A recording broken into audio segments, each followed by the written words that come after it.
July August গণঅভ্যুত্থান সুখ ও বিজয়ের বর্ষপূর্তি উপলক্ষে ময়মনসিংহে গ্রাফিতি অঙ্কন ও গণসংগীতের আয়োজন করেছে জাতীয়তাবাদী দল বিএনপি। ময়মনসিংহ বিভাগীয় প্রতিনিধির পাঠানো তথ্যচিত্রে ডেস্ক রিপোর্ট। আজ সকাল 11টায় গ্রাফিতি অঙ্কনের উদ্বোধন করেন বাংলাদেশ জাতীয়তাবাদী দল বিএনপির কেন্দ্রীয় যুগ্ম মহাসচিব সৈয়দ এমরান সালেহ প্রিন্স।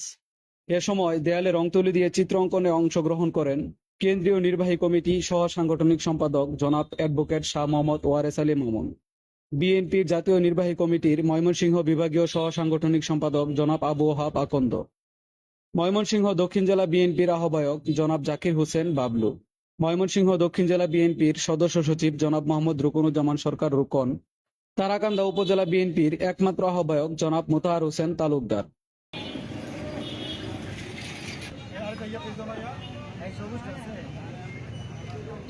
পরবর্তীতে ময়মনসিংহ নগরীর বিভিন্ন দেয়ালে রং ও তুলি দিয়ে চিত্রাঙ্কন করা শুরু করেন বিভিন্ন শিক্ষা প্রতিষ্ঠানের শিক্ষার্থীরা ও চিত্রশিল্পীরা।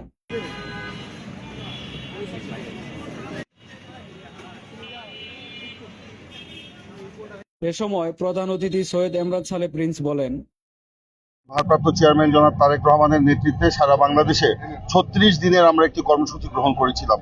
আপনারা দেখেছেন যে গত ১ জুলাই ঢাকায় চিনমৈত্রী সম্মেলন কেন্দ্রে শহীদ পরিবারের সদস্য এবং আহতদের নিয়ে, গুম খুনের শিকার পরিবারবর্গকে সাথে নিয়ে আমরা কিন্তু সেদিন আমাদের উদ্বোধনী অনুষ্ঠান অত্যন্ত সাফল্যজনকভাবে করেছি। কিন্তু মাঝখানে আপনারা জানেন যে এই মাইলস্টোন স্কুলে আপনার এই মর্মান্তিক যে বিমান দুর্ঘটনা, সেই দুর্ঘটনার ফলে আমাদের কিছু কর্মসূচি মানে আমরা ছন্দপতন ঘটিয়ে আমরা কয়েকদিন বিরতি দিয়েছিলাম। আজ থেকে আবার আমরা নতুনভাবে বিভাগীয় পর্যায়ে গ্রাফিতি অঙ্কন এবং গণসংগীতের মধ্য দিয়ে আমাদের সেই কর্মসূচি আমরা পালন করছি।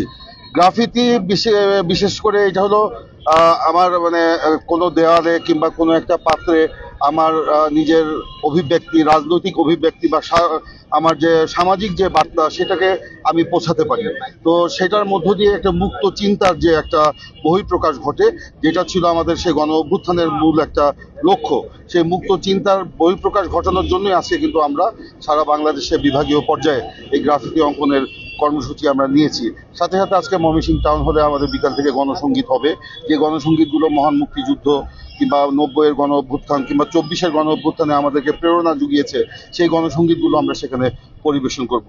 এর মধ্য দিয়ে আমরা বাংলাদেশ জাতীয়তাবাদী দল জনগণের কাছে যে বার্তা দিতে চাই, সেটা হচ্ছে ২৪-এর যে গণ অভ্যুত্থানকে আমরা বুকে ধারণ করি। ৭১-এর মহান মুক্তিযুদ্ধ আমাদের প্রেরণার উৎস। ৯০-এর যে গণ অভ্যুত্থান, ২৪-এর যে গণ অভ্যুত্থান, এটা আমার অহংকার, আমার চেতনা।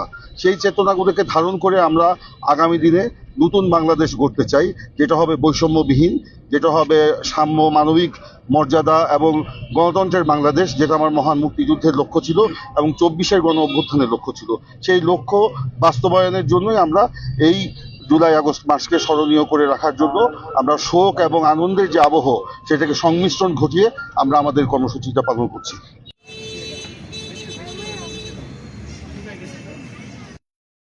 ফরিদুজ্জামান শান্ত, সময় বাংলাদেশ।